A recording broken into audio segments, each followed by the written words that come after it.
This is Sir William L. This is Sartorial K. And this is Caviar Conversations. Caviar for breakfast, champagne, bubble baths. Caviar for breakfast, champagne, bubble baths. Caviar for breakfast, champagne, bubble baths. We back. Another episode. How y'all feeling? Good, man. I can't. Feeling great, bro. Feeling great. You know, this is our 4th episode, and we are here with a great young brother here. Just always 10 toes down, always, solid. I'm gonna tell him this is Mr. Darryl Clout Brown, menswear enthusiast, and just knows everything fresh. He just always knows everything fresh. He's always ahead. Always ahead of the game. Always, see this young brother. We actually went to college together for a while, and also just I find that we always see each other in stores, always. So years ago, I'm in the Gap looking for something quick. He's in there, he's working there. He's like, "Yeah, how can I help you?" I'm like, "Oh, snap, what's good, bro?" Then years later, I see him in Saks. I'm in there looking for some fragrances or some kicks. He's in there working at Saks. Then years later, going to my man's wedding, and I need a dress shirt for the wedding. I go to Suit Supply, and he's in there, fresh always. And I said, "Yo, what's this?" It's always in the store. But now, this young gentleman is working at Damari Savile. Hey. I don't know if some people don't know. It's owned by Michael Jenkins, correct? Correct. And it's made to measure. And he knows plethora of things about menswear fashion. Last week we had Mr. John Bazone, and it was another portion of this game of just keeping up with the the menswear touch. And I'm gonna leave it to you, brother. How you doing today? And give us some of your background. I'm good, man. I'm blessed overall. I cannot complain. I appreciate y'all having me on first and foremost. Thank you. See, I got the smooth voice, so they got the smooth voice. I mean, give me like 10 minutes in, it's gonna start hitting. Do you peep the whole vibe? He got the silk, I know. Got the J picture in the back. See, so I guess it's safe to say, Rob, that he's your stylist, since every time you see him, he's putting you on to something, right? He always put me on to something. Okay. He always put me on to Rob's something. doing his thing by himself, man. I don't need no help. Oh man, we trust me, he knows what he's doing, and we gonna get to that too, because this is something I peep in his style regimen that I don't think anybody's on yet. But I'm gonna hit you with that later. So go ahead. What was the question again? Like my background? Just tell us how it all started. How it all started. So I'm just a creative overall, bro. It's three pillars of creativity that I like to kind of lean on and I want to cultivate for myself. Start off with music. Music is my first love. That's back when we was at Lincoln, I was running around on the rap DVDs and all that. Yeah, he was killing those too. Yeah. Thank you. So that's still my first love, music, but at the same time, I get just as much gratification from designing clothes as well. And just putting styles together from that standpoint as well. The third would be acting, so I just got cast in an independent film recently. I haven't really announced. I put some stuff on my Instagram, like story and things of that nature. But I cast as a lead in an independent film, so that's been interesting. And everybody else that's on the film has like acting credits and things of that nature, and here I am the lead, and I never done this before. But it's been a great experience. In a nutshell, those are from a creative standpoint, 3 things that I get a purpose from, as well as my family, my wife, my children, Yeah. And you got a fly family too as well, just to let everybody know. His family stayed fresh, wife, children, they stayed Dougie. So that's a feat in itself, I've seen a lot of people out there like, why you look fresh and your children don't? Like, yeah, that ain't right, man. You gotta teach them. It ain't right. My parents had me right when I was young, so it's only right. So, what are you drinking tonight, brother? While we on. little Basil Hayden bourbon. Basil Hayden bourbon. That's one of my go-tos. Okay. You know, I'm a bourbon guy, you know, or a tequila guy if I'm being social. So summertime, you know, I was just out in Florida. So that whole week I was drinking for the most part tequila, you know, maybe a little bourbon at night, but little Casamigos, and I'm gonna go that route. Okay. Casamigos. Out to George Clooney. Yeah. Oh, hold on. Say that. I didn't know that. Yeah, that's George Clooney's brand. Yeah. Oh man. See, I'm slipping on something. I didn't even know that. Yeah, he made a couple million off of that one. Yeah. Wow. Okay. I had read that he had gifted like, I don't know, it was 14. Oh, his friends, yeah. $1 million each after he cashed out on that. That was thorough. Yeah, but, that's tough. Nice. Yeah, so you know, if I'm just chilling in the crib, trying to relax, you know, I'm gonna sip a little bourbon, you know, a little neat, you know, maybe throw an ice cube or two in there. Yeah, relax. You know. You ever try those the cubes, the cement cubes you can put in your fridge? Yeah, I got. So it doesn't dilute your drink. Right. I got those too. I like those. Yeah, those are good too. Sometimes that ice, man, I'm like, it's tearing this up. You know, sometimes I'll like, for example, I had some kind of bourbon like a couple days ago, and it was out of beers. I just needed something quick, something that wasn't, you know, too crazy in price. It was like 100 proof though, so I put a little ice in that. You know what I mean? Let it sit for a while, and it just like it was a good 100 proof. It out a little bit, you know. Yeah, 100 proof is crazy. Yeah, 100 proof is crazy. Crazy. I mean, tripping, so it's like, you know, it'll catch up to me. Yeah. Real quick, it'll catch up. Drinking some red. Everybody knows I love a red. I'm drinking this cheap bastard. Don't be fooled by the name.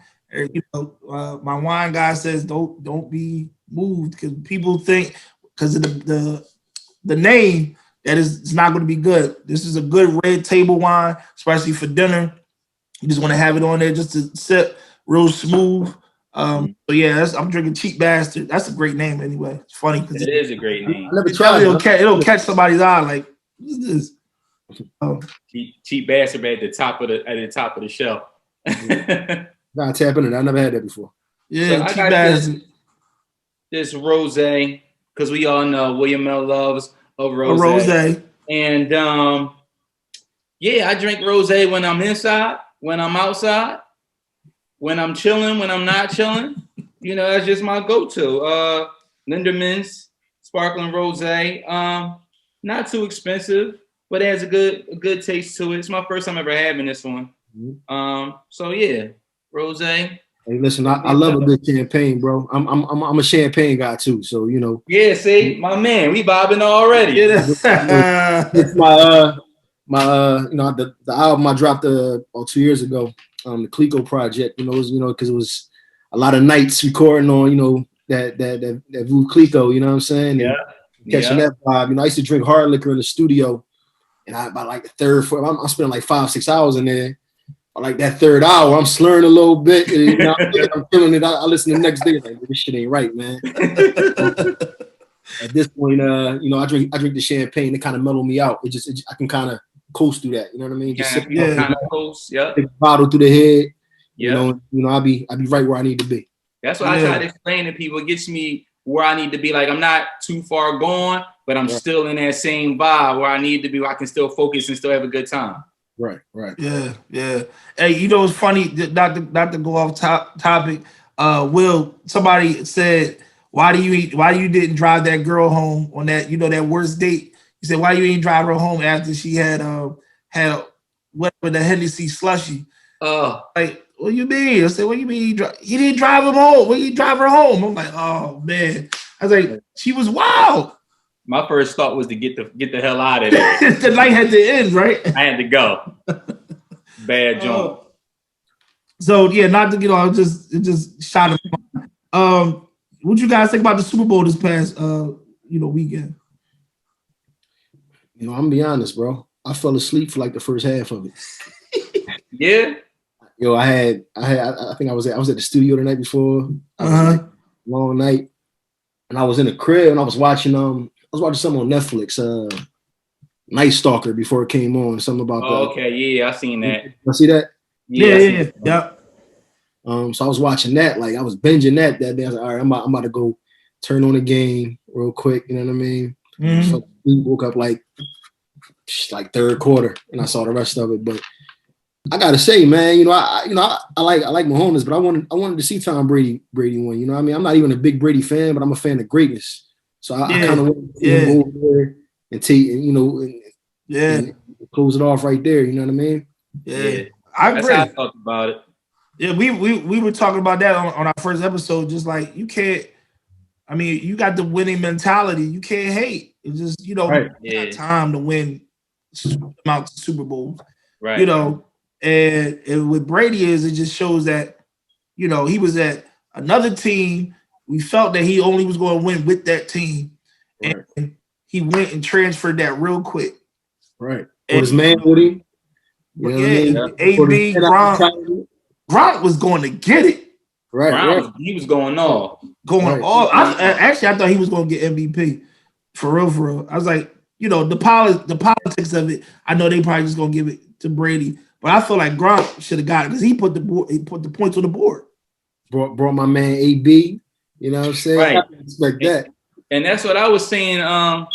To Rob, like you love a good underdog story. Like they counted a lot of those players out on that team from Tom saying he too old or he can't do it out Belichick, from AD going through what he went through and people not really believing him anymore. Gronk coming out of retirement. Even the whole team was kind of like looked at as like underdogs throughout the year.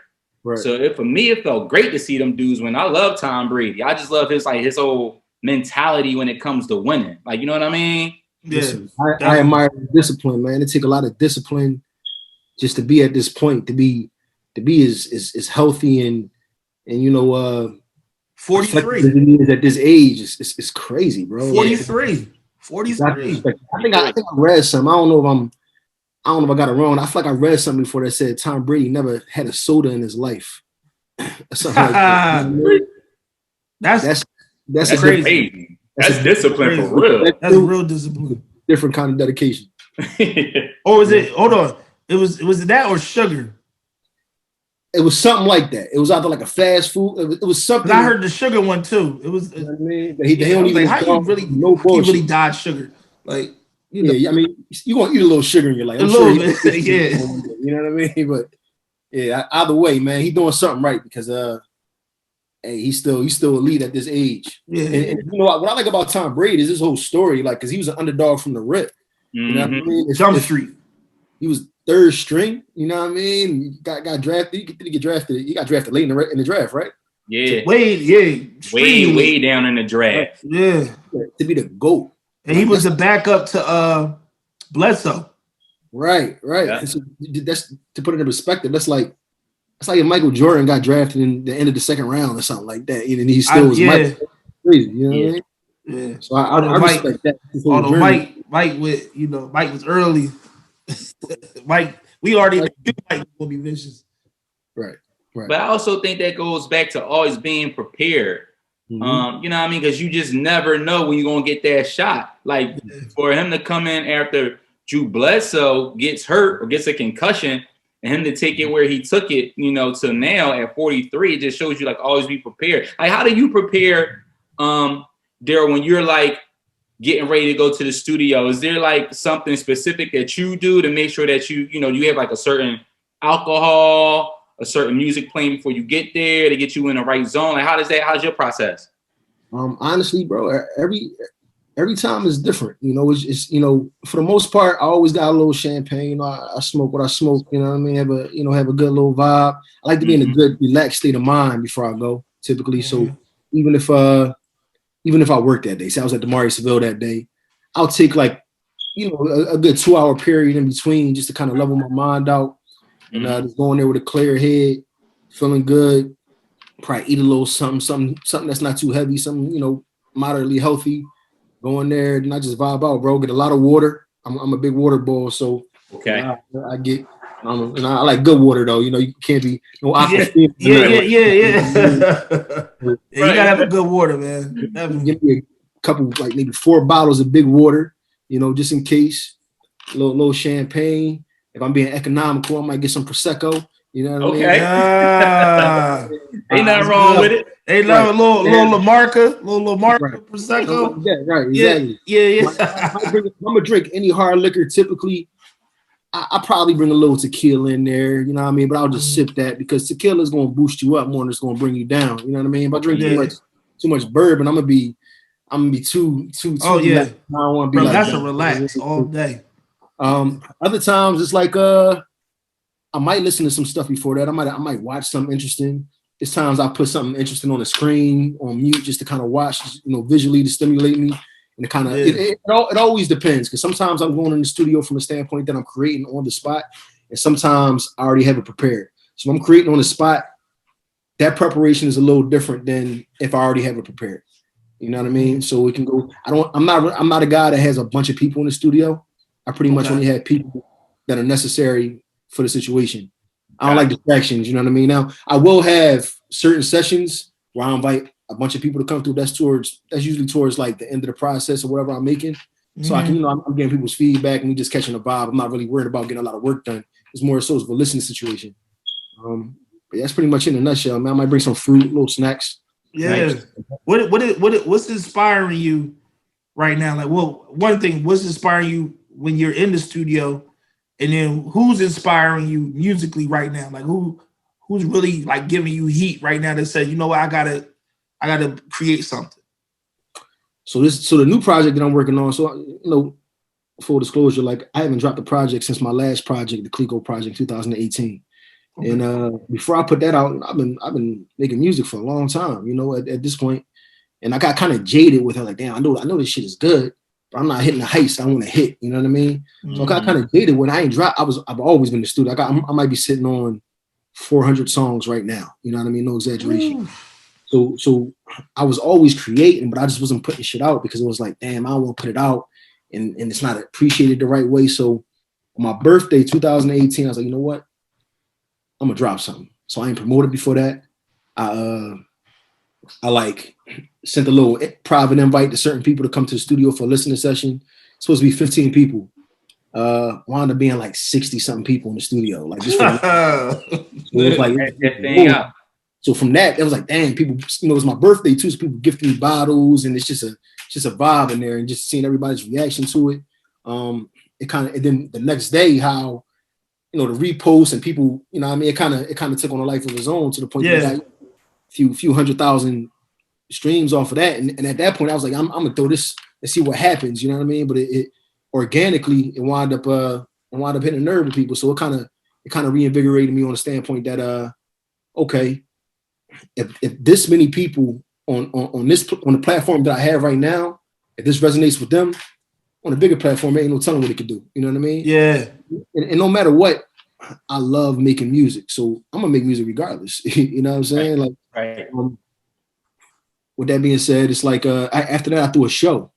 So you know, my homie came up to me. Actually, my partner in Public Equity, my brand that we launched. He's a big promoter, one of the biggest promoters in the city. So he's like, yo, bro, like the album going crazy. We should do a concert. I was like, all right, fuck it. You think I could? Let's do it, bro. You know what I'm saying? Like, so I'm gonna tell you, like, and we chose like a small venue, like maybe like 250 people. So we had online ticket sales. Up until the day before, maybe only 30% of the tickets was sold. I was nervous. I was like, oh, I'm about to flop in this bitch, but we're gonna make the best of it. That day, you know, people don't want to. A lot of people won't pay online. They want to pay at the door. Yeah. Sold that shit out, packed the building. It was an amazing experience. I did my whole album.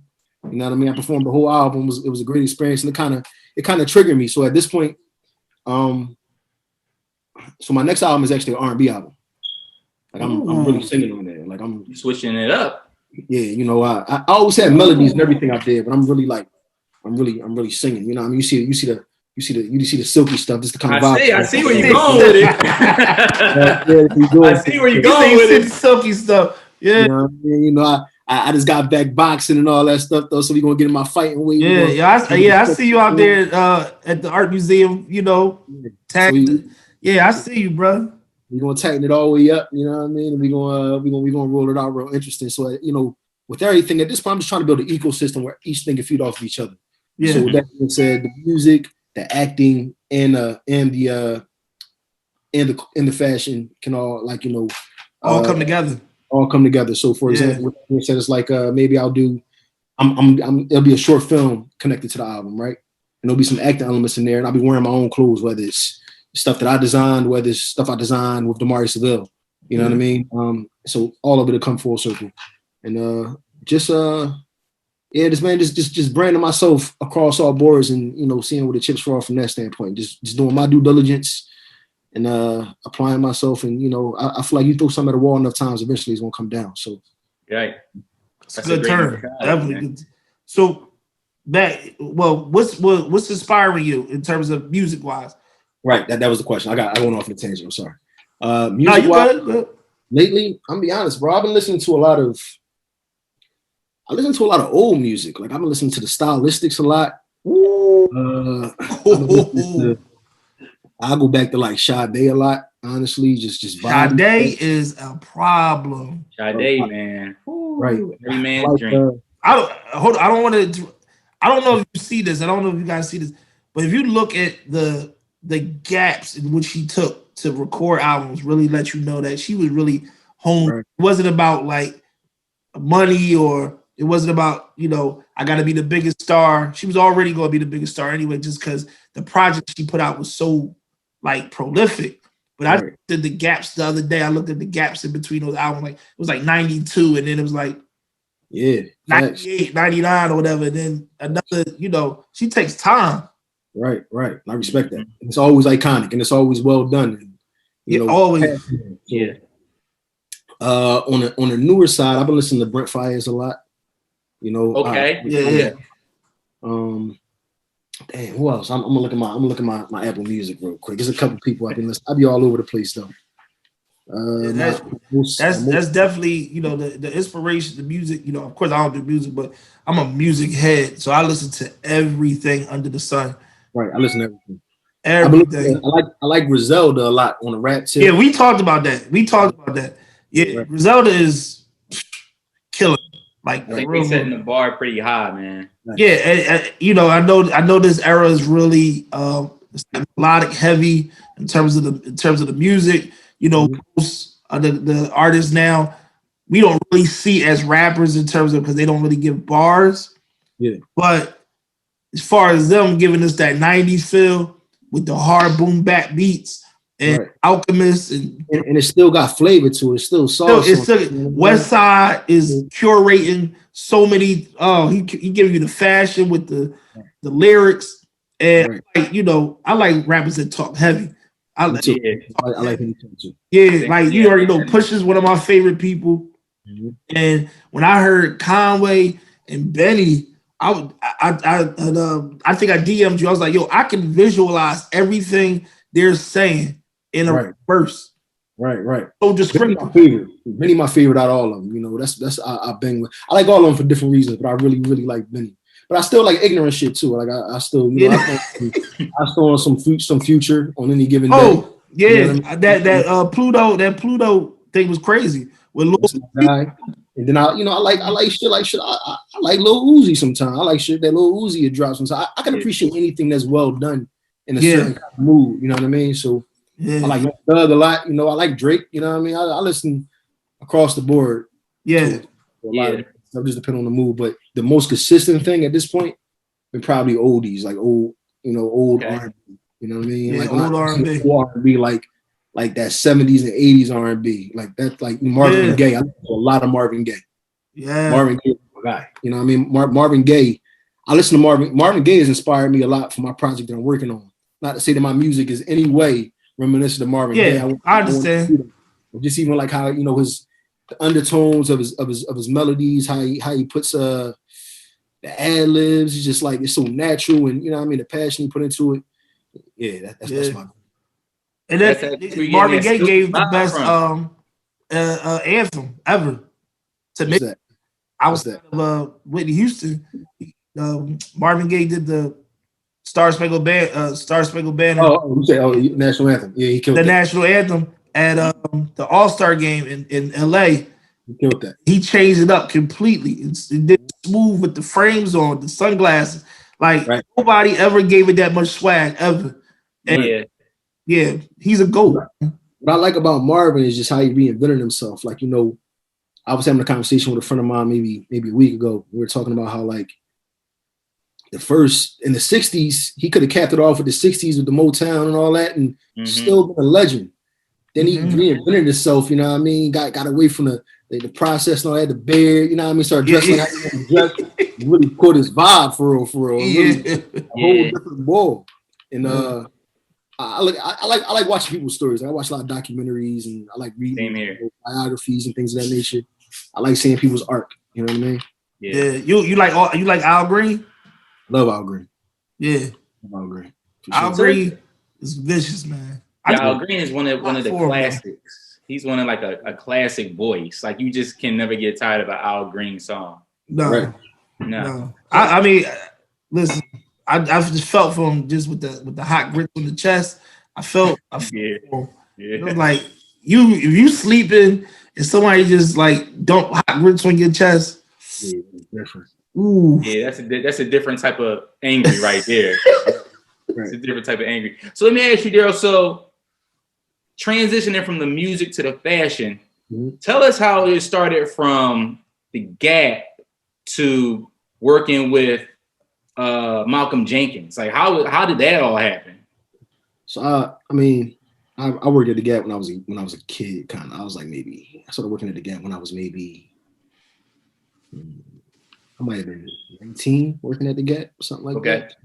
19, 20.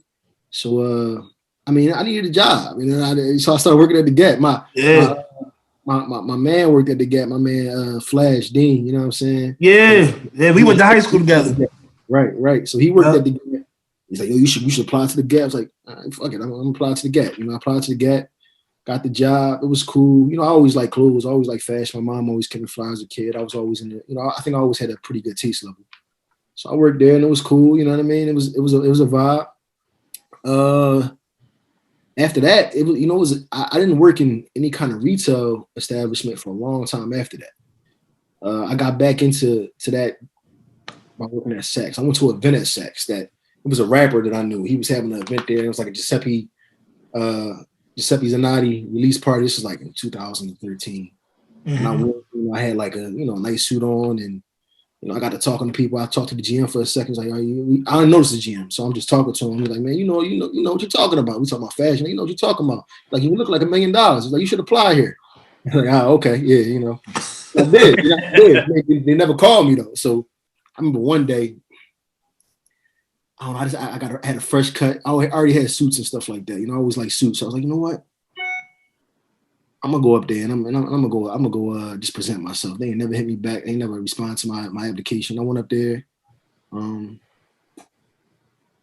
was like, I applied. I was in the area having lunch, and I figured it would be an opportune time for me to come, present myself in person. I filled out an application a while ago. You guys never got back to me. I said, okay, what's your name? I'm gonna have somebody get back to you. So as I'm walking out, I heard a lady, like the reception, like, he looks amazing. I was like, okay, that's a good sign. You know what I mean? Well, they hit me. They probably hit me the next day. I had no retail experience other than the Gap, which is not enough for them. But I had a great interview. I met with the GM that day and everything again. And he was like, I remember, hey, listen, you win. Yeah, Saks is retail heavy. They need the numbers. And the thing is, initially I applied to be in menswear. That's what I knew. The guy was like, I think you should be in women's shoes. I said, that's what you think, bro. Like, let's do it. You know what I mean? But in Saks, you cross, you're selling everything. Yeah. So, I wound up kind of tapping in. And they was like, they hired me seasonally at first because I didn't have no experience. We're gonna see how you do seasonally, and this is no exaggeration. At the end of it, they had like reviews for all the seasonal employees. Like, hey, you had the best performance of any seasonal employee that we in recent memory. So that's what's up. You know what I mean? And I got into that. Wound up being $1 million seller there. Was there for about 4 years. It was cool. You know what I mean? At a certain point, I kind of burnt out with it. Time to move on. I wasn't working for a while. I was like, I'm gonna apply my. I don't want to work at Saks. I just want to apply myself to all my passions and live off of that. I never stopped spending money like I stopped, like I wasn't working at Saks though. That's what brought me to Suit Supply. You know what I'm saying? Like, let me things out real quick. You know what I'm saying? Yeah. I had been knowing about Suit Supply. And I thought they got great product for the price point that they had. They really. Oh yeah, most definitely. Ironically, it was Dean again. He's like, "Yo, you ever heard of Suit Supply?" I was like, "Yeah, I heard of it." He's like, "Yo, bro, you should apply to that joint. You'd be good in there." Like, man, I'm cool, bro. And I was like, I'm cool on. I don't even want to wear suits for it right now. I want to wear sweatsuits and shit. Like, I'm cool on suits. I just got done wearing a suit every day for 4 years straight. You know, I'm cool. I'm just want to focus on the stuff I'm focused on. I ain't really trying to get on another job. Yeah. It was this coffee shop I used to go to a lot of mornings. You know, I would go there, get on my laptop, just research stuff, watch stuff, whatever I'm doing. And Suit Supply ads just kept popping up. I was like, man, let me apply to it real quick. So I go to the website to apply. I was like, there's a long application. I'm not doing it. It was like one page. It was like one page. Just upload your picture and like your name. Upload your picture. They want to see your style. So upload your picture. Oh, okay. And, and attach your resume or something like that. I was like, I did it. They called me. They offered me the job. I was like, all right, I gotta take it. Because they send you. I looked at it from a standpoint that I can. I only want to do things I can apply knowledge to things I want to do going forward. So what happened from there is they send you to suit school at Suit Supply. Mm-hmm. So they send you to Dallas, put you on like a 4-star hotel. Oh, really? Holiday stipend, like they pay your whole way. So and they're giving you a full for a whole week every day, like 8 hours a day. You're learning fabrics and fits and how to pin people and the wealth of knowledge that they give you. They really invest in you. They really invest in you. And the fact of the matter, at the end of the suit school, you have to do like a suit set, like a suit exam. Like it's like a mock cell. It's like you got to go through all the steps. Like a mock cell. Who if you was working with somebody or something like that. And if you don't do well, you're done. You're fired. You know what I mean? Like so what worked for me, like you had people in there throwing up, like I'm so nervous, and I think I kind of stay centered. I was like, bro, I'm gonna be all right either way. I'm not really desperate. It's power not being desperate. So I was like, right. And we come from a different cloth anyway, so it didn't even right. This ain't nothing to panic about, bro. I'm not. You know what I mean? I'm all right either way. So I went in there. I did great, and they kept me. I wanted to be the top seller there. And it's crazy. I always look at how everything comes together. How everything, how one thing leads to another thing. So if I would have never worked at Suit Supply, I would have never got the position at Damari Savile. It got to a point where I hated Suit Supply. I was like, all right, this is just another job. I'm making money, but I'm cool on this. I don't give a fuck about this company, honestly. You know what I mean? Right. It's cool, but I don't give a fuck about it. And I kind of see myself getting back into the standpoint of like, all right, I don't want to do anything that I can't be passionate about at this point. Mm-hmm. So I actually there was a previous partner at Damari Savile before I got there. Along with Malcolm Jenkins, he came to Suit Supply to pick up something for a client. He needed something real quick for like an NFL player or whatever. Mm-hmm. So, and it's crazy. I always think about, again, how everything plays in, because I was going to call out that day. I woke up that day, I was like, man, I'm about to fucking call out. Like, I don't feel like that shit.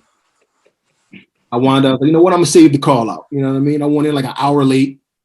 And they came in, I was like, hey, if y'all need anything, just let me know. All right, cool. He wound up coming back to me. Like, yo, I really like your disposition. I got a suit store too. You should come check it out. And my mom was like, oh, I don't want to come work in no fucking another suit store. I'm already at this suit store right now. I don't want to do this shit. Opportunity knocks. Opportunity knocks, bro. I don't go. I was like, all right, bro, you got a suit store. Okay. No, I don't want to do that. You know what I mean? So he came back maybe a week later. He's like, yo, listen, you never came to see me. You come and see me. He heard me right before that telling my coworker, yo, I'm off on Monday. So I heard you off on Monday. You should come on Monday. I was like, damn. Wow. Are you right? I'm gonna come through. So I came through. I didn't know Malcolm had anything to do. I never heard of Damari Savile at this point. So I go. It was a beautiful show. I was like, okay, this is interesting. This is different. You know what I mean? I had a conversation with him. It was a good vibe. Maybe a couple months down the line, that guy he's not a part of the company no more. He's out of here. So they actually reached back to me like, yo, we still got your resume on file. We think that you will be a great fit. I came in, and from there it's been on. It's been a great situation. Anything else I ever done, because I got the seat at the table here. I care about the betterment of this company. You know what I mean? Also, it allows me the freedom to invest time in the other things that I want to do as well, because they're supportive of that, and because everybody does multiple things. It's only a 6-person crew. We all sit at the table and figure out things together. From Malcolm, Malcolm is very hands-on too. He's not like just a guy that just owns a company and says, run. Like he's very hands-on. Yeah. So I do all the appointments there, as far as fitting people and things of that nature. So another thing about Damari Savile was like, they're not going off like the standard way of wearing suits. They want to put a little sauce on it. You know what I mean? It's not the same way like maybe Ralph Lauren would do, or and those are great Ralph Lauren. You know what I mean? Or even Suit Supply, anything like that. It's more so like I'll be manipulating my stuff. Like I do the bell bottoms. I'll be that's what I was gonna get to. I was gonna get to that. I'm glad you said that, because he freaked this suit one time, and I think I DM'd him, and I'm like my view of fashion is all over the place. So anything that I see that moves me, I'm like, yo, that's dope. And like I like people that trailblaze, that do their own thing, even when it's not the most popular thing. Right. And he had this suit on, and you had the bell bottom, pleats at the bottom, and I was like, "Ooh, you killed that!" And David definitely gave it a different flair that I would have seen with more so of a tailored or tapered look. It was the flair gave it a little bit more comfortable, and I saw that, man, and definitely with Suit Supply. What the one I go to up in this area, in the Newark area, I go to one in Broome, in Soho, and I can definitely attest to the customer service is like top notch. Yeah, the girl that works for me there is always on point. I never leave without my stuff already hemmed and right. Like some places they say, "Oh, you got to come back." Week, whatever. No, I'm leaving the store with my full entire suit. Right. And top to bottom. Right. So I appreciate that from that company, because, especially a man of my size, I'm 6'3". There's not a lot of options unless you're getting, custom or made to measure. It's like I can fit what's on the rack there. And if it's something that needs to be tweaked, they can do that. Tuxedos, pinstripes, all that. So I appreciate it, but I could definitely say when he came out with the flare bottoms, I said, "Oh, he doing something different." I feel like that's going to catch on anyway, because people. And it's crazy because it's already catching on. Because I be watching these guys' collections, like the Gucci collections. They all putting flares in their pants. You know what I mean? It's across the board. I know Valentino was doing it. Gucci, brand called Casablanca, I really like a lot. I like Casablanca. Yeah, it's fire. Yeah. They've been doing it a lot. Like, I mean, if anything, it just let me know, like, okay, I was like in the right lane. Exactly. You know what I mean? I thought I ain't seen nobody do it. I was inspired by just old. I look at people like Marvin Gaye. I look at old like archive pics of people just to get fashion inspiration. I'm like, man, I don't know why people ain't tapping this again. You know what I mean? And also working at Damari Savile, everybody there wears a suit differently. So it's like we trying to get people out of the mindset that you got to be all buttoned up and tied up. It's not wrong with that. I like to put a tie on sometimes as well. But at the same time, like, we go back in the day, you look at people from our whether it's our fathers, our grandfathers, and they was just dripping this to drip a certain way. It wasn't all buttoned up. And like, it's like, I remember somebody was like, "Oh, bro, you been wearing a suit. You're like a classic, man." I said, "No, bro, I'm not. I'm not that. You know what I mean? I'm not no classic, man. Like, I'm just me." You know what? I get annoyed. I get annoyed by that, and I know you would too. Because the thing is, I think when something is a universal outlook, like when Jadena came out, and he had a certain look. Any man that wore a suit or dressed up, because it's more customary for men not to dress up, right? Or men not to have a sort of sense about themselves to look, some type of way or look like respectable. Right. Really, that's what they put you in that box. Like, oh, this. I'm like, no, this is what I like to do. I like to do. Don't put me in a box like that. For court. No, I'm not dressing up for court. Exactly. I'm dressing up because I like to get fly on my own, and then that's what I do. No, this ain't no job interview. No, this not no job interview. You know, and you know, it's just I think we need to change the mindset, and I'm glad you on here, because not only that, I would have put out for the young men that think that a certain look that you can't do. Like I do sweatsuits, I do that too. But I also, you know, I got the wool body suits, I got the pinstripes, I got all those in there, and I want to throw a shoe on with it. I'm gonna throw a Common Project sneaker on with it, you know, little white clean boy. At the same time, it shows them that they need to have some versatility because then, what Malcolm saw in you when he came in there, like you say, he liked the disposition. The thing is that they saw that you could infiltrate rooms. You can go in a different room and be, you know, what you need to be for the company, but also be what you need to be for yourself. And you were just talking about this earlier, the power of networking. You know, networking is so real. People don't even know that they burn more bridges than network. So, yeah.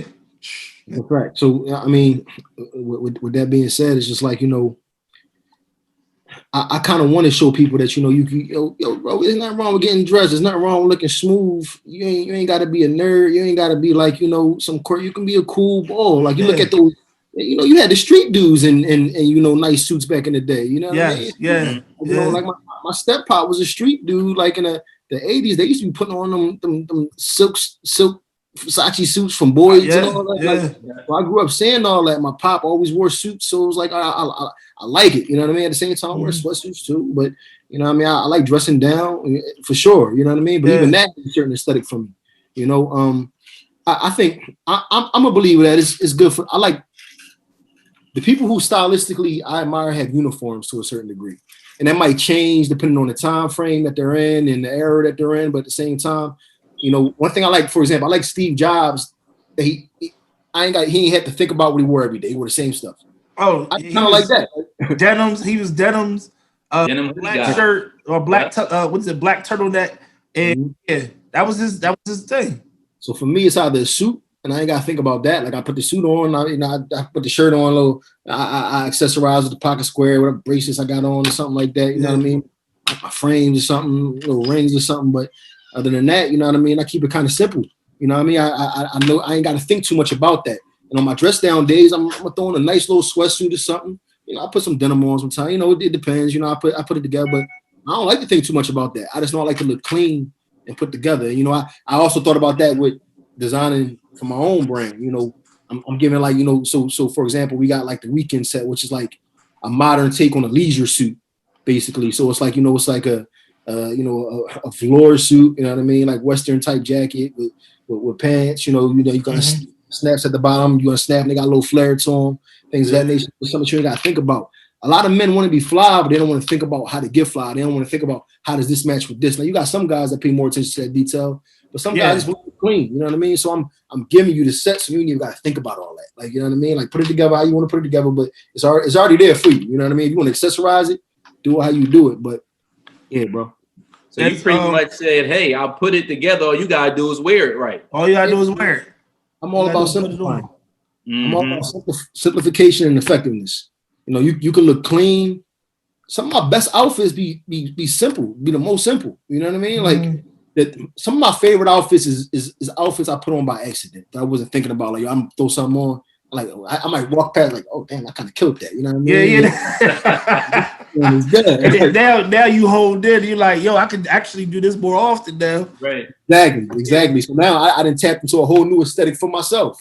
Yeah. You know what I mean? Yeah. That's a great realization. So like, all right. So with that, you know, with getting fresh, and we talked about, you know, setting trends and styles.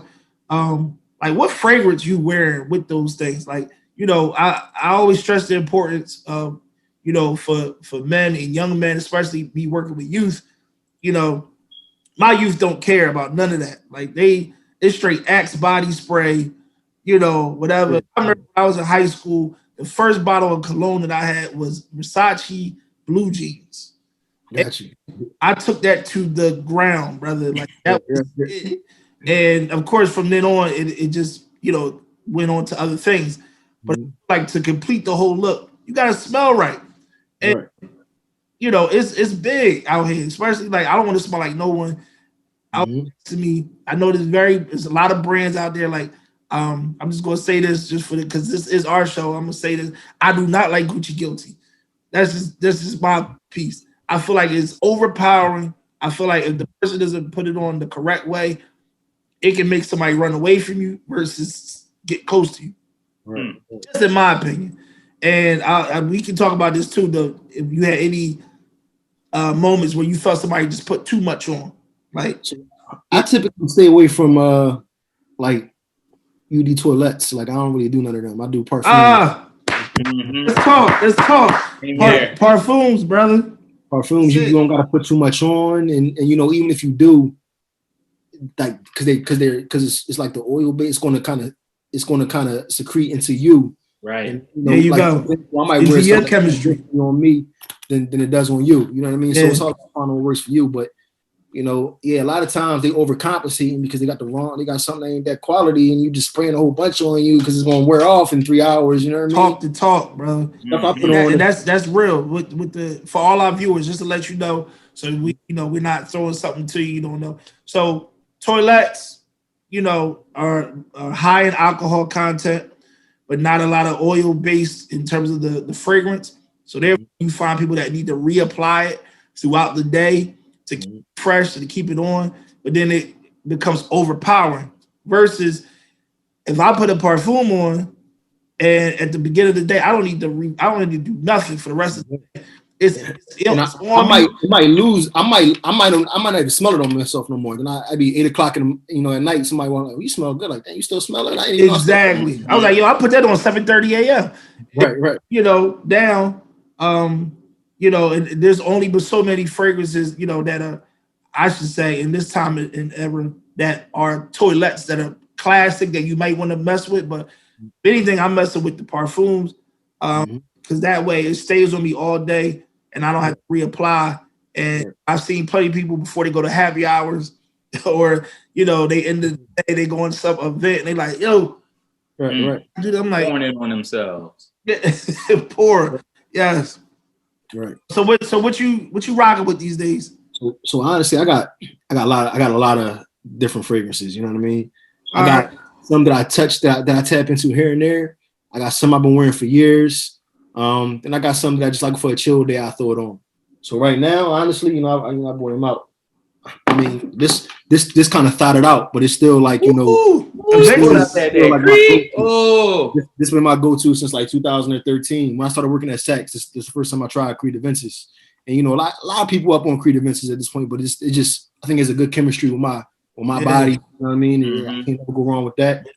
It's important that everyone knows that what their body chemistry is, because if something doesn't go with you, not every fragrance goes with you. So it's important that people try out different ones to see what goes with their chemistry, so that they don't wear it and they on a date with with a lady and they're like, that's not it. That's not it. That's not a good pick. That's not what's good. What else you got, bro? And I got I got the Baccarat. Baccarat is nice. He's playing heavy tonight. But he's playing heavy. The extract is really where it's at. You know what I mean? So this is even past the perfume. This is going to stay on you all day. You know what I mean? So I might hit the body with this and hit the neck and the wrist with this. You know what I mean? Wait. Hold on. Say that again for him. Say that again for him. Give him that again. Give him that again. I hit the body with this, the wrist and the neck with this. You know what I mean? And also one on the back of the neck. I hit one on the back of the neck. So when you walk, and they gonna get that. You don't gotta do too much. You do it lightly. You know what I mean? It's a pretty soft overall anyway. But on top of that, if I really want to add, I put the lotion on with it. You know what I mean? They gonna need to check, right? The lotion. But listen, it was soft though. It's not because it's not. You layered. You just layered. You layered. Yo, exactly.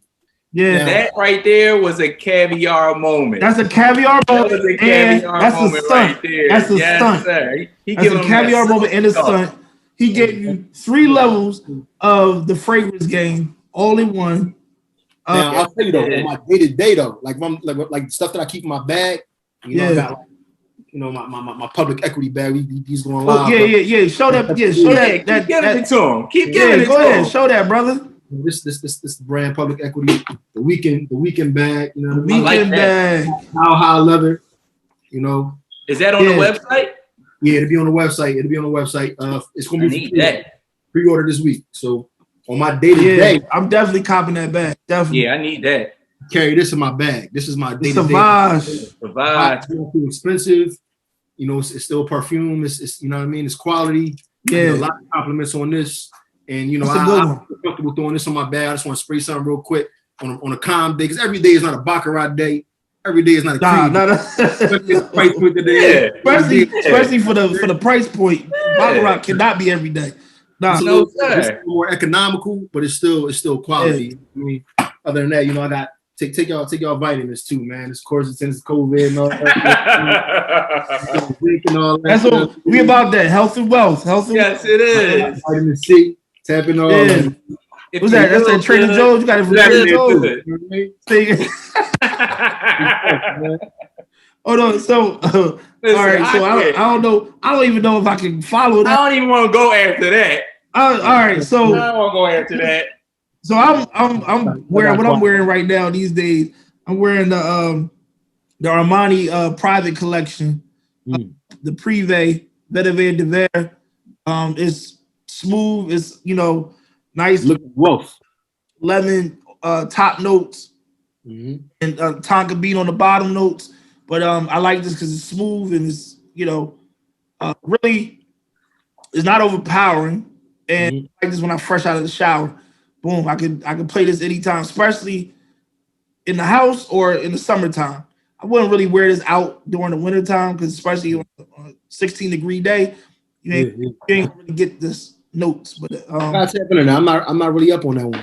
Yeah, the Armani. I mean, I'm not talking about the other Armani ones, but the private collection, Bloomingdale's, Neiman's, Saks. This is it. I want to give a shout out to Laura Avellino. This is my Armani Privé girl. She makes sure that I'm always on it. She sends me my emails when the new ones come in. So shout out to Laura Avellino and Bottega Veneta Illusion. That's a good one. Man, this right here, like he just said, you can smell this in clothes. I washed something. Right. And I was like, hold on. Yo, this is crazy. Right. Again, I like light fragrances that are not overpowering. So this is as well. And my last is the classic. I got that upstairs too. You can't go wrong with that. Saint Laurent. Boom. Yeah. This is this is a good day-to-day one. Look, what you got, Will? So if I'm in a meeting, I know you guys are the perfume guys, but if I'm in a meeting, a business meeting, I'm putting on this Dolce & Gabbana light blue. Ooh. It's somewhat aggressive, but like I said, if I'm in a business meeting, I don't want to go into a business meeting smelling as if I'm going out. Right. Like to a club or to like a club, no. Yeah. But if I am going out, me and my lady go out on a date or something like that, I'm definitely throwing on that YSL. Yeah. Oh, okay. Can't go wrong with it. YSL classic, man. It's a classic, man. That might have been my first good cologne I ever really grabbed. Yeah. And it's nice and soft, but if you walk past, people still be like, "Damn, that shoe smelling like that." Right. So yeah, that's what I'm rolling with these days. Yeah. But see, after that, Darryl, I can't go after you no more. Hey man, I cannot. You gotta go competition, man. You gotta go last next time. Look, and I'm just for the viewers. If anybody that's looking for a good fragrance, definitely you can follow us or you can look at this and test them out. But another one that's really crazy, Le Labo. Fire, bro. Fire. Le Labo. Okay. Le Labo Noir 29 is vicious. I think me and Dad was talking about this. I know everybody's into the Tom Ford. I had Tom Fords, a Zohan. I've had, Tobacco Vanilla, all those. I'm telling you right now, I was at Saks. Somebody talked me out of it and made me return to Tom Ford. I can get Le Labo. Le Labo, you get free refills when you bring your bottle back after you're finished. But also craft fragrances to you. So they test your chemistry to make a fragrance for just you. Right. But they had this joint called Le Labo Noir 29. When I tell you this, it's vicious. And that definitely will stay on you. For real. Right. I just got a big, somebody, a homie of mine gave me a big sample pack. A bunch of different ones. So that's my next cop. You know what I mean? Yeah. It's definitely a good buy. And I mean, for any gentleman out there, any man that's, you know, wants something to flodge, grab that, because I guarantee you, when you go out, it's curtains. Right. You will have a night. It's got to smell like something, man, you know? That's the whole part about it. Is like, you know, my grandfather, you know, you was talking about, you know, our old head, my grandfather was a street guy. He was, you know, numbers, and, you know, he was in the Korean War, came back, worked, retired, then he, you know, doing trips to AC every week. He was that type of guy. And his thing was Drakkar, Old Spice, and like, you know, Magic Shave. You know, that was the thing. But he was dope wearing that back then. You know, that was Drakkar was it. When you in the 80s, Drakkar was it. Right. So, but I used to sit and watch him just, you know, my grandpa just get ready for like cabarets, putting his tux on, all those things, and it kind of inspired me. Like, yo, you got to take care of yourself. Facts. Take care of yourself. You got to be, you know, and even for the guys that are not trying to spend maybe on this, there's definitely fragrances, and we gonna put this in the comment too in the online. Hit us up. We'll tell you about some fragrances that are cost effective as well. Absolutely. That'll have you out here smelling like $1 million. Right. It ain't always in the $140 bottle or the $200 bottle. Yeah, I didn't jump out the window from the rip getting the Baccarat and the Creeds. Yeah. I worked my way up to that. It's just, you know, it's a lead up. It's a lead up, and you know, I just condition myself to, you know, once you go to a certain, you don't be wanting to go back a little bit. Right. Yeah. But it's quite, like at the same time, like I said, the Savage, I still wear my YSL a lot. Like they're economical, but they quality. You know what I mean? So yes, I still I like Chanel Blue a lot still. You know what I mean? Chanel Blue. You I still get a lot of compliments with that. So, you know, I mean, it ain't really like it ain't really about flexing. It's just about getting what you really like and what works for you. What Big say? Big said platinum Chanel cologne and I dress to impress. Yo, he told you from the door platinum Chanel, which is that's another one that's a vicious one as well. No Gucci guilty though. Different fragrances. No Gucci guilty. Guilty though. There's no Gucci guilty. I can't. For me, maybe somebody, but anybody that wears Gucci guilty, you gotta just slow up on it, like low, like just put boom boom.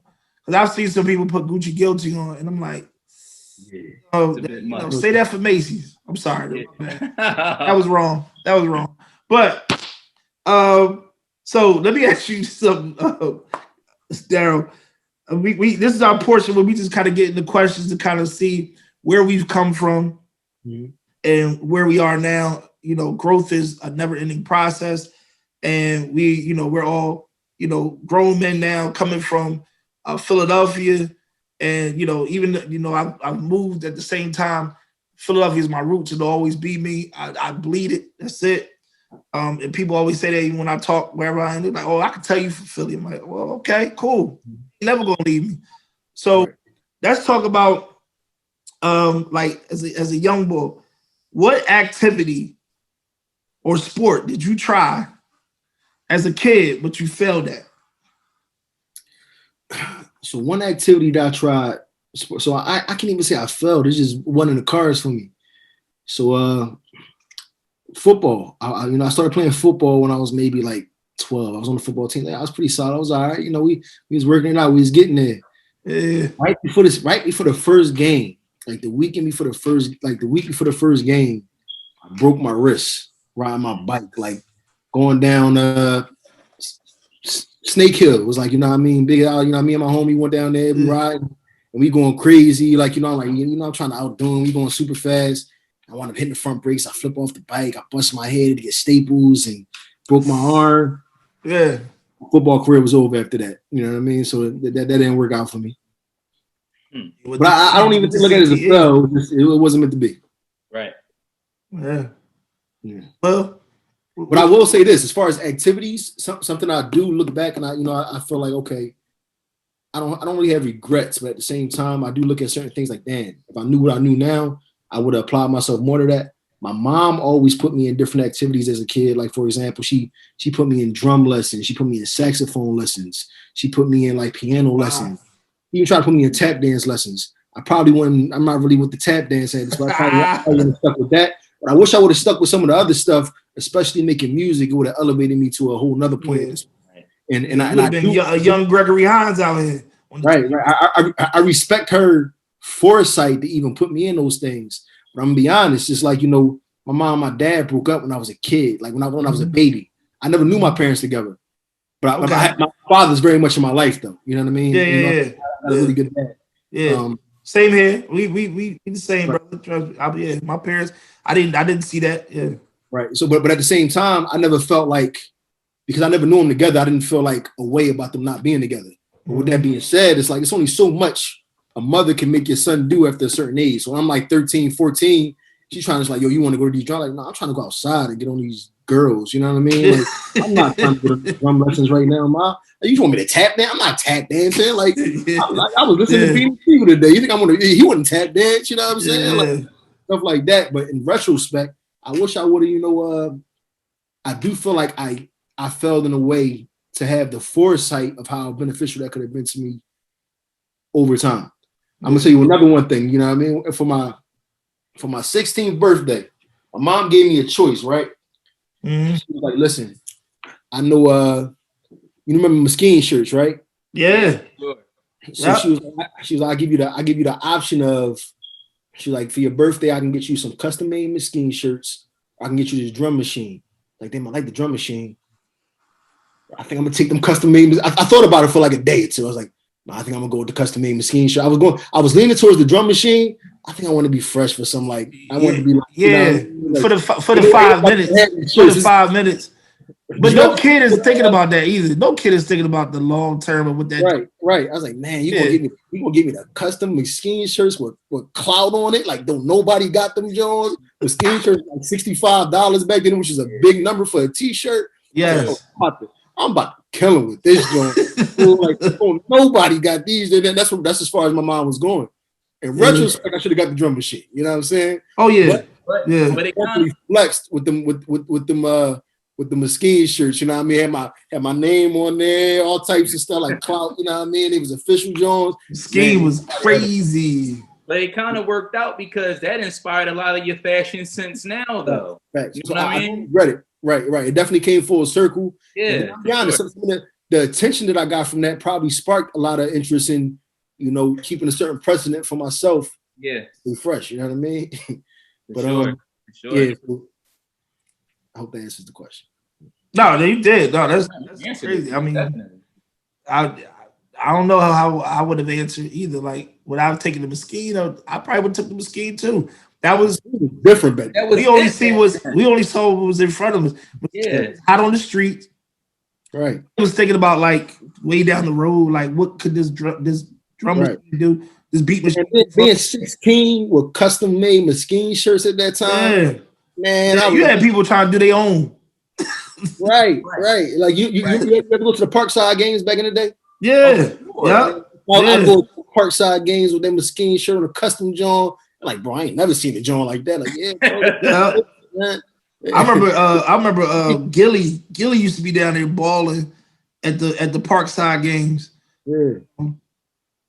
I think this is I guess during the Major Figures era. He was down there balling. He had a little game too. People slept. I don't remember. See, Gilly probably stopped by the time I got there. You know what I mean? Gilly was out there, man. He was balling. So I, you know what I mean? I'm be honest, I don't even remember no games from that. I just remember the girls.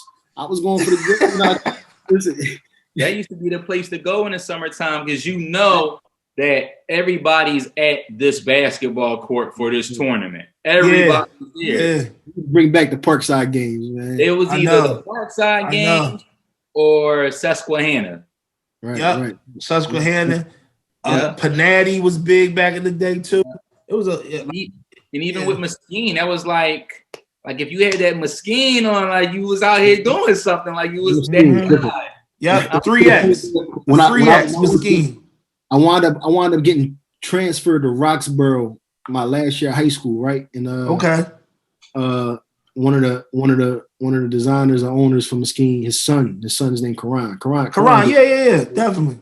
So I remember Karan was one of my class. He's like, yo, bro, like, where you get that shirt? How you get that shirt like that? Like, you know what I mean? It's like, oh, yo, my mom, I didn't know who he was. Like, oh, yo, my mom knew somebody, you know, we got these Jones, it's a custom Jones, bro. Like, you know what I mean? He got things like, oh, yeah, my pop dude. I was like, oh, my fault. You know, he's like, yo.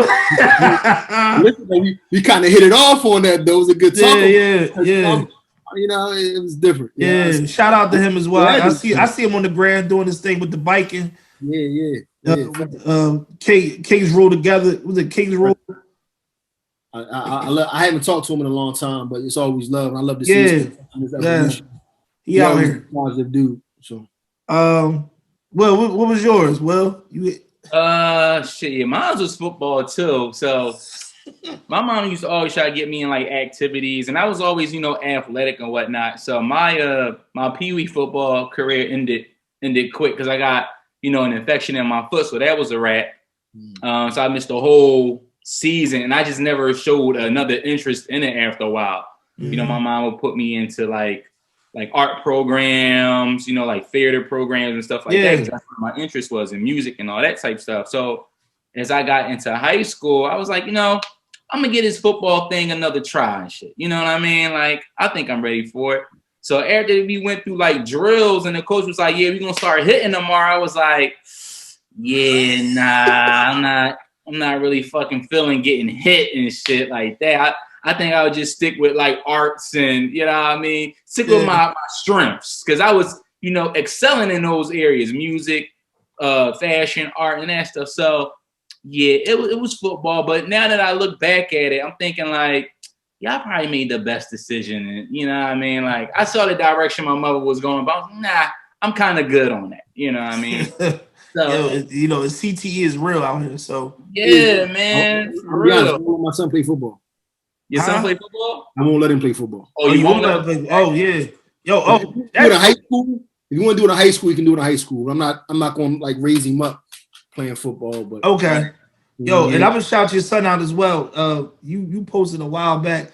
Yo, his son knows all the statistics you can possibly imagine. Yeah, he is a sports fanatic. Oh, for real? What? Yeah. He knows everything. He knows like a young Stephen A. Smith. Yes, literally, exactly like that. Like he would give his work right now. You know, he'd be like, I'm like, damn, I didn't even know that kid. Like he's a sponge, man. He knows all of that, man. I was impressed. I was like, he got to start. He has his own thing now. What I've been telling you to listen to, because what happened was he had a gym teacher. You know, they've been on a virtual school, and his gym teacher. Yes. We kind of peeped him and his little homie always talking about sports, like, you know what I mean? He's like, yo, y'all should do your own like podcast, you know, and I'm gonna help y'all do it. But it was like a school project. Yeah. So when I was filming, I was filming for that. Like, damn, bro, you really on it. So I told him, like, listen, this is something for you. You can, you know, and I always said, you know, my son a big 2K fan. You know, he loves 2K. So I had a conversation. I took him out to lunch one day. I had a conversation. I'm like, yo, listen, you know, it's plenty of ways, you know, to be successful in the sports industry.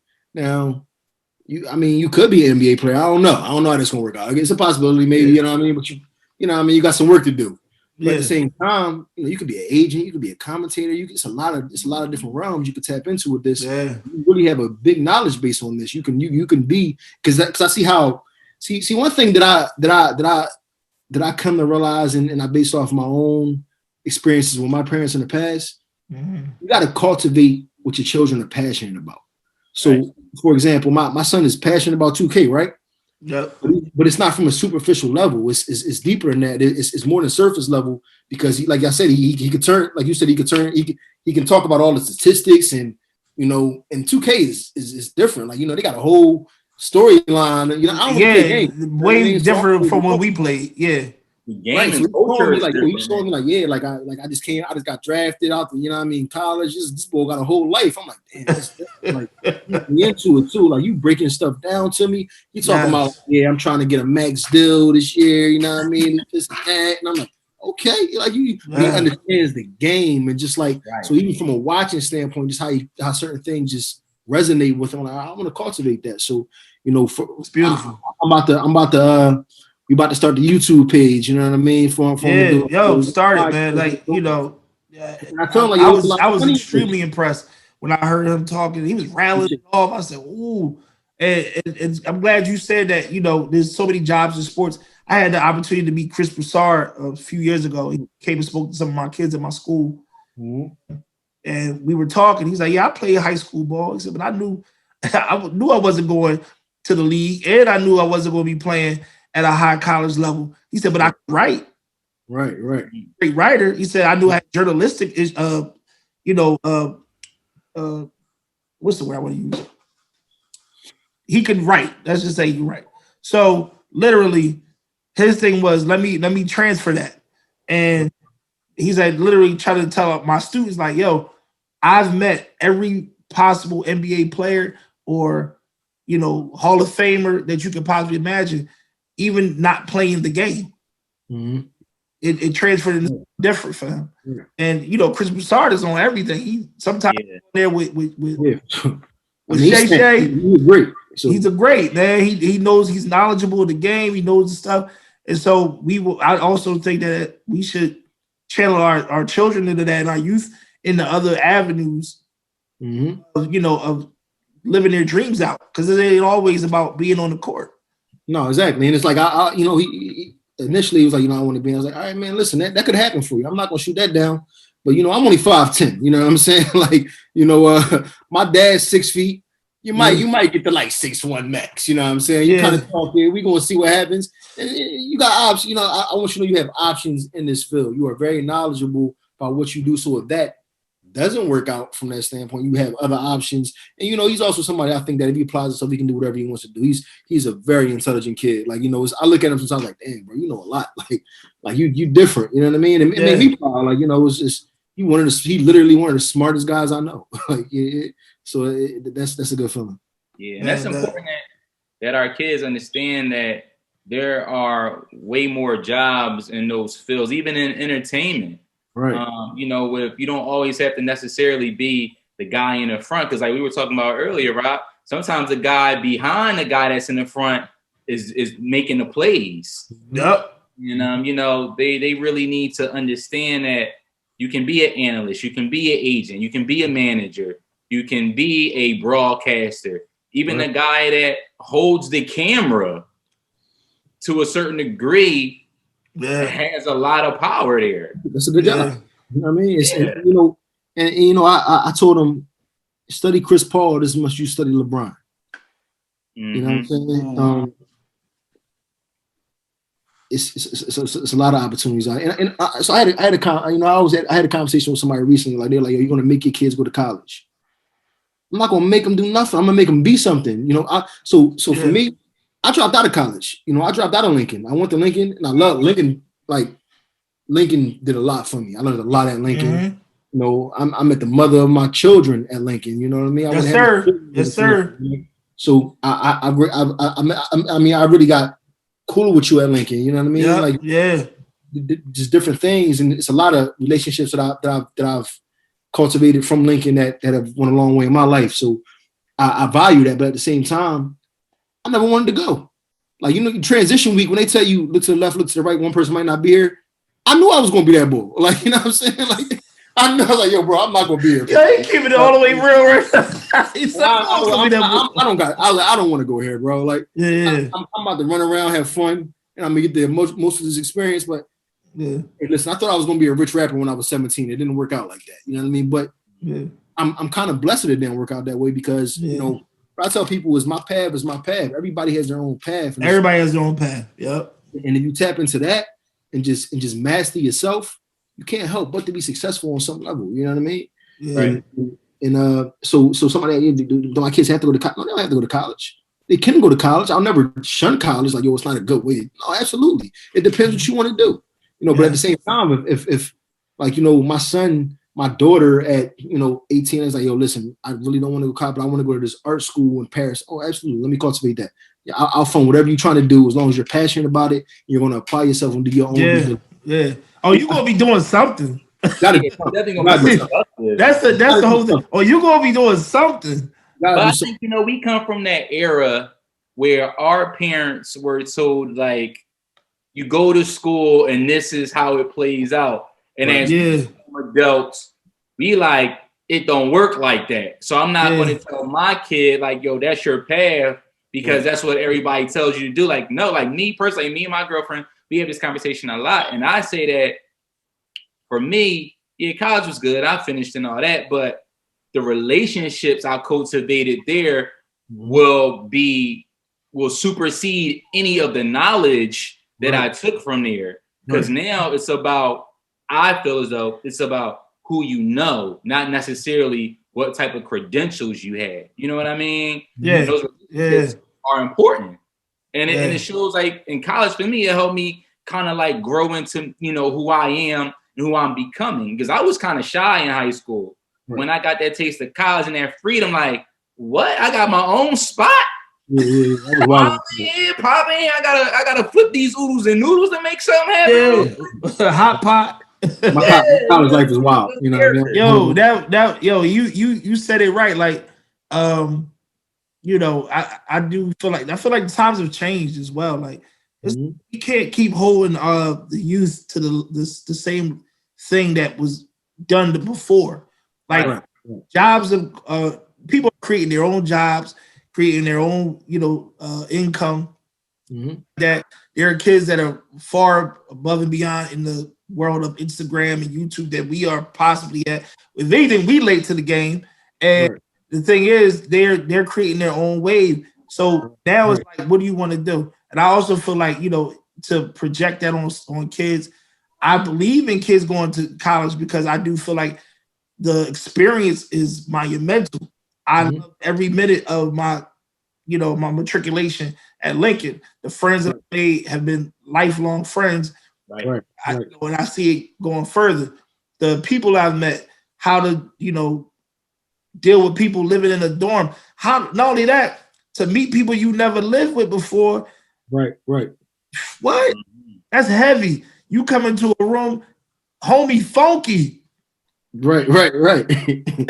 Now we got to work this out. Life lessons. It's life lessons. It's life lessons. And you know, again, those things I feel like are extremely instrumental in my growth, and as well as anybody else's, you know, at least going to college at some point in time. I feel like you see it. You got it, you know, and of course to learn responsibility, because I know a lot of people that didn't wash their own clothes till they went to college. So I say this. I don't remember one lesson that I learned in the classroom at Lincoln, but I remember every life lesson that I learned at Lincoln. Right, you know? same here. So from that standpoint, it was very, very beneficial to me and very valuable. You know what I mean? And you know, like I said, I would never tell somebody, like, yo, don't go to college, bro. Because it depends on what your wants are. It's definitely situational. It's on a person by person basis. You got to do what works for you, and you got to understand the path that you have to take to be the best version of yourself. You know what I mean? It's just like religion. I'm not super religious. I believe in God. I pray every day, but I'm not religious at this point. You know what I mean? But at the same time, somebody tell me like, yo, listen, I'm a Christian, and that shit, it makes me be the best version of myself that I can be. Yo, bro, that's what you should keep doing. That. You know what I mean? I champion that. I champion anything that lets somebody be the best version of themselves. I don't confuse my opinion with fact, and I also accept that I got a lot to learn. I learned a lot, but I got a lot to learn. You know what I mean? And at the same time, I really don't know nothing. You know what I mean? I just know what I perceive, and you know how I apply that to myself. Yeah, so, and you're right about that. We all got something to learn. I know we kind of off this topic, but I guess I'll just share just for the kicks and giggles. My sport growing up was basketball, but my mom enrolled me in karate. Okay. I did. And, you know, we was just talking about fifth and only up early in the day, right? So I was going to Kim's Karate up like fifth and only. And I did the most disrespectful thing ever possible that you could do. And so it just came off Halloween. And my mom got me a costume, which I was a karate master. So I had the karate gi with the black belt. And she had just enrolled me. So, you know, you got to get the white belt first. Right. I didn't even have a white belt. So what I did was I came to the karate lesson. The black belt. I wore the black belt, dog. Well, that's crazy. And I stood for the opening when they doing the fist joint, and I'm standing there with all these people with no karate belt on, and I got my black belt tight, bro. Yo. And my man said, "Hey, excuse me," and I was like, "What do you think?" I'm a kid at the time. I don't know. Yo, I got kicked out so fast. Yo, that's hilarious. I got kicked out so fast. I never ever went back, man. I made a total of like 6 classes in. I think I got about 6 classes in, but I never qualified for any white belt, gold, whatever. And black belt was like the top. So I'm just coming out with the black belt, like, yeah, what's up? Like, it was like, oh, the phone. Yeah, yo, I got kicked out with the quickest. I'm carrying it. That's hilarious. Yeah, so that was the end of my karate thing, and you know at that time it was all about who was hot. Brandon Lee was out at the time. Bruce Lee's son. It was like The Crow. It just the Crow movie, yeah. And I was like, ooh, I'm gonna beat Brandon Lee out. Wait, did Brandon Lee do martial arts too? Yeah, Brandon Lee he learned. I only know Brandon Lee from The Crow. Yeah, so all right, so his father was Bruce Lee. Yeah, I know that. So he came up. So Brandon Lee was hot, but then he died the same way his father died on set. Yeah, Brandon Lee had this. Somebody had like shot him with a real gun by accident, right? Yeah. It was supposed to be a fake gun on set, and I was like, that gotta be a conspiracy, man. Something that's crazy. That's crazy, right? It's never happened before, like that we know of. We never happened. Never happened ever again after that. And I had a discussion with somebody not long ago. I was like, I just went back and watched Into the Dragon, and I was like, yo, Bruce Lee has swag, bro. So did you watch the 40? Did you watch the 30 for 30? Bruce Lee? Yes. Man, he did. He had swag, man. I'm like, yo, you sure he ain't half black? Because I'm just like, dude, like even his movements. When I watched, I was like, yo, I never peeped this as a kid. Yeah, he was different. Grown man, yeah, I completely get it a different way. Right. Yep. So, all right. So we getting close down to the hour. Maybe going over, but who cares? We here. Hey, I got time, bro. This is a good conversation, and that's the end on this note. What is one family tradition that you would like to carry on in the future? We'll all answer, and then we're gonna have our caviar moment. So you got first up, Darryl. A tradition that I would love to carry on in my family has really good parties. My family know how to have a good time. Yeah. So if it's any tradition, like, you know, it'll probably be that. My family know how to have fun, man. I don't have an uptight family. And like I told you, my mom and my dad broke up early. Yeah. But on both sides, they know how to have a good time. You know what I mean? Word. Yeah. So with that being said, hey man, we gotta keep having a good time. We gotta enjoy life, have a fun time. You know, that's the one thing when I think about family moments. You know, growing up is usually at a social function with the family, and that is definitely made me a very family oriented person. You know, my family. You know, listen, bro. Like, full disclosure, like you know the meme like Thanksgiving when you go outside and you know what I mean, the eyes low. Man, there was a room for that in the crib for my family. On my mom's side, like at a certain point, he was like, "Oh, all right, we know what you was doing." You know, he was in another room. They wouldn't do it with us. They was in a whole other room, you know what I mean? Yeah, so yeah, my family and I have a good time, man. Just being close knit and loving from that standpoint, and just enjoying each other. I like, if any tradition I would like to carry on, it would probably be that. That's dope. That is dope. And I can contest to those rooms as I walked out of a few of them in my family. Right. I guess it's kind of like just to piggyback off what Darryl said. Like my family is real close knit. My mom's side is very small, but we're very tight though. And on my dad's side is fairly big, but they're also very tight. So I think like a tradition that I would like to keep going in my family is just to be very close knit. As I know some people, you know, they might have family, but they don't kind of have family, if you get what I'm saying. Right. Yeah. And my family's always very welcoming. That's I think that would be it. One thing about my family is we really embrace people.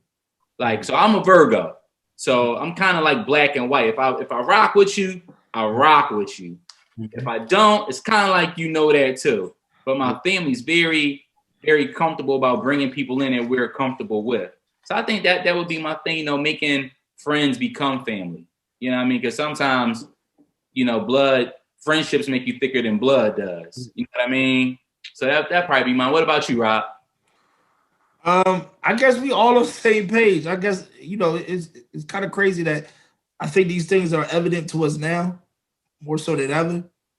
As Will knows, I lost an uncle this past December, just before Christmas, and he was like a father figure to me, and he was my mom's brother. And it's the same dynamic. He was the younger brother. My mom was the older sister. My mom's passed on from sickle cell, and it's the same dynamic with me, where my sister's the oldest and I'm the youngest. So our relationships is kind of like the same in terms of growing up. And his thing was my uncle could cook. I can cook. My uncle could cook, and he changed so many lives and also invited so many people. People sometimes, I'll be honest, on holidays, I'll be like, oh, who homie sitting on the couch in the living room, like inviting people. And I was like, yo, this ain't really the 100% family. You got people here that I don't even know. And now, those people are a part of the family because they started coming more often. And, my aunt Beverly, who I love so much, she's going through this time now of being in the household without him. And I want to continue that. I want to continue for the holidays. I want to continue. You had those big Christmas dinners. They live out in Delaware and Wilmington. I want to continue that where we invite people in. Even friends like that. I got my man Zagel from Lincoln. Him, B, all of them used to come over there too on the holidays, and now they're extended family as well. My man Zagel has gotten an internship at a law firm through somebody that was there. So it was a connection of people. So those things here, I just see as important. So I want to continue that along with my family. I want us to continue that. I don't want that to stop where, my uncle passed away, that nobody wants to cook now. No, we're going to get in there. We're gonna make those same dishes and elevate it. I want us to elevate it because it's a new generation. So that's how it could be. Yeah, it got to be that. So, and that's I'm planning for that. Like right now, for next December, I want us to come in and do that on a major level to not only commemorate him but also to continue the legacy. Right. Hey, I respect that, man. I respect that. I guess that's a caviar moment, right? It is a caviar moment. While we doing the caviar moment, I want to shout out my man Bill Maddock _Bill Maddock. It was his birthday today. I purposely did not text you today just because I wanted to do it verbally on here. I want to give a shout out to my man Bill. He's a fireman in Trenton. He's a captain. He's killing. He's a father of two, a husband, and definitely a dope brother. And the Lincoln grad. And I want to give you a shout out. Love you, brother.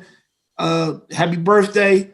We're gonna toast it up. Next time you come up here, or I'll come down there, either one. But I definitely want to give him a verbal shout out on this. I know he probably not gonna watch to this end. I hope he does, but we'll see. If he knows it, I know you watch to the end, bro. That's it.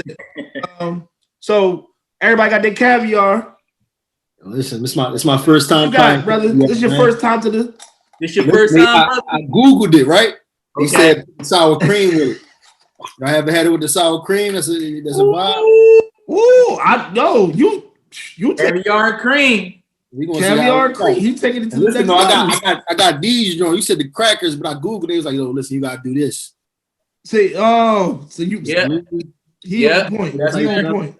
Blenders, I don't know how to pronounce it. It's Russian. I think so. I don't know what it is. It look like little pancakes though. Little crepes. Right. I got you. First time having a caviar. What better place to have it on the Caviar Conversations podcast on Caviar Conversations. My man Clout is on here having some caviar with us. I had to get the little spoon. The little spoon. Okay. Yeah. You got those spoon. We expanded our moments. We expanded our lives.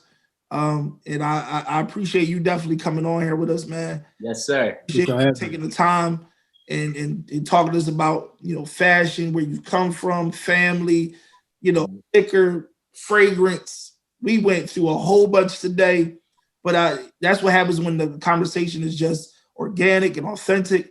For anybody that feels like we need to talk about certain things, I don't care what you say. We're gonna do what we want to do because this is ours. This is our movement, Caviar movement, and we're gonna live this out. And we all not only want to just live a life of luxury, we want to live a life of luxury with meaning. We want to bring it back to our people. We want to bring it back to our communities and bring it back to the youth that come behind us and show them right. Will, you got anything, bro? I just want to thank the brother Darryl for coming on here, giving us those bars, giving us that information. I did want to ask you about the brand. We saw the bag, but we didn't really get into too much about the brand. So if you could just give us like a quick synopsis of what the brand is, that'd be great. Yeah. So, you know, Public Equity is a brand that I started with a good friend of mine. He goes by Bones. Bones, okay. That's my guy. I'm familiar with Bones. Yeah. My guy. So we you know, we put our minds together. You know, from a standpoint, I'm on a, you know, he's definitely a social butterfly. Like he's a big promoter in the city. You know, his network is amazing. My network is great too. We just kind of put our minds together and we kind of develop something. And you know, Public Equity it's a brand for everybody, but at the same time, we want to show high taste level quality with everything. So from that standpoint, you know, giving you essential things that you can wear, you can have with you, but at a very high quality level. But at the same time, not at the price point that maybe a Gucci is at this point. You know what I mean? Still a competitive price point, but at the same time, you know, a quality price point as well. You know what I mean? It costs money for stuff. At the same time, you know, I want this to be a part of. I want it to be the standard, you know, that people carry around. You know, from the bags to, you know, we're going to keep growing on the brand from season to season, collection to collection. Fashion at this point is kind of like, in the past it's been like seasonal. People make stuff for certain seasons. We'll do that, but we're going to do drops. There's really no rules at this point with the internet and the way things right. No rules. There are no rules. No rules. And you know, to go off of like what we talked about earlier, I want to be, you know, ideally I want to be the Jay-Z, the Marvin Gaye of music. I want to be the you know, the Virgil Abloh, Kim Jones, you know, Jerry Lorenzo of fashion. Yeah. I want to be the Will Smith, the Denzel, the Leonardo DiCaprio of acting. I want to be at the pinnacle of every, you know, of all three of those things. You know what I mean? Great mindset. So it all starts from the fashion standpoint. It starts from Public Equity, and you know, I look forward to seeing you guys. You know, for you guys and everybody else to see what we're developing over here. We got some great ideas. We're gonna bring y'all on here. We're gonna do that. We're gonna do that, and we're gonna talk about the whole full thing. Oh yeah, this is what we about, man. So we doing the first capsule collection. This is actually a capsule collection, so a smaller collection to start off with that we're gonna be dropping. When is this? When does the interview come out? Thursday. Every Thursday. So midnight to 1 is when it goes up. So yeah. Perfect. So the momentum is going to be A1 all around. You know what I mean? It's good synergy. We'll be live by then, and you know we'll do a couple drops, and in the fall we're gonna have an extensive collection. When the world open up a little bit, hopefully by then we'll have a real good show, and you know, kind of show what we really want to bring to the forefront. Yeah. So I appreciate y'all for having me on, man. It's been a pleasure talking to you fellas. Bro, hey man, it's, you know, we'll talk about this all the time. Go ahead. What was you say? What's your sign, Rock? I'm a Taurus. Taurus. I really believe I'm on that cusp. I'm on the cusp because I'm the 21st and the 20th is Aries, so people call me a Taries. But either way, I'm a Taurus. Yeah, I'm a Leo. So let me ask y'all: have y'all seen consistencies as far as zodiacs in your life, like dealing with certain people and relationships? Well, for me, I've never met a Virgo I didn't like. I've never met a Virgo I didn't like. But I would never date another Taurus woman either, though. I've never dated another Taurus woman. Why is that? If you don't mind. Man, that's for a whole nother show. That's a whole nother show. We're gonna that back on part 2. I'm gonna remember that one. Oh, and not only that, we said we're gonna have some ladies on here too. So that, yeah, for sure. We're gonna mix it up. Some over-ending issues, things like that. So we get their perspective, give our perspective, but we want to hold that, right. for everybody. But for me, I don't know. I don't never really ask girls what, I mean, of course, until I know their birthday, but I don't ever really ask, what's your sign? That's not really my bag, like, to make a judgment. No, you vibe with who you vibe with, for real. So yeah. I don't think it's nothing to hold as gospel or to get caught up in, but I have seen consistencies, like learning people's signs after the fact. When I think about it in retrospect, okay, this person was that person. I see consistencies in certain mannerisms. I do believe that it's real. Also it goes into, your values and how you were raised. The person you are, for sure. You know what I mean? But at the same time, I do see certain consistencies with certain things. So it was interesting. Yeah, it's real. But we want to grow this. And like we say, and we're gonna say this again. We want everything to be authentic. So that means we want the likes and the subscribes to be authentic. Real. You don't feel it, but we want to grow, and we're going to consistently get better. We find a flaw in each broadcast, and we change it for each one. So again, like, subscribe, and we got to do our caviar moment. Let's do it. First time ever. All right, caviar moment. Yes, sir.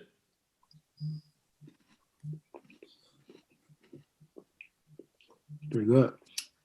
What you think, Darryl? What you think? I'm into it. I like it. Okay. Gotta give me some escargot next. Oh. Yeah, try escargot. I like it though. I like it. This is good. I'm interested in what the $80 Jones tastes like now. Oh yeah, I know that $1.15. Mm-hmm. That's another level of taste right there. No, it's fire. Hey, listen, I appreciate you having me on, especially as early on into what y'all doing. I think y'all doing something really amazing and great. And I appreciate that, man. Thank you, bro. Honestly, y'all both y'all, brother, y'all got great energy. And I'm gonna keep watching, and I'm gonna tell anybody I know to watch it as well. Oh man, yeah, it's the same here. It's it's a trickle down effect. So everything is, and I definitely said to Will, like, I know a lot of people that have different things, and they wait for people to cap to like do something to finally say, oh, you know what? I want to talk to you now. No, I want to talk to you now in the beginning, at the beginning stages. And I want to talk to you when you flourish as well. Right. This is, it's not about that. Like, and I know some people get on their soapbox and like literally want to only talk to people when they have achieved something. But we want to see you for the whole rip. From the whole rip. So again, if anybody takes the time to come and chill with us and poly with us, we're gonna put the same to you guys. So that's what it is. You want to say anything before we roll out? Yeah, I'm good, man. It was a pleasure. Again, it was a pleasure. Look out for Public Equity. Look out for the new developments at Damari Savile, as well as my album Can Is Only that's coming out. And look out for what y'all doing, man. Yeah, I'm excited to see what y'all develop and how y'all evolve. Thank you, bro. Appreciate it. I'm gonna raise my glass to the subscribers, let me likes and viewers. We glad you guys have tuned in today. We appreciate you. We love you. Check in next week for our next caviar conversation. Have a great one. Be blessed this week. Peace. Absolutely. Shout out to my man Chuck Styles on the art back in the background too. Shout out to Chuck Styles. Caviar for breakfast, champagne, bubble bath.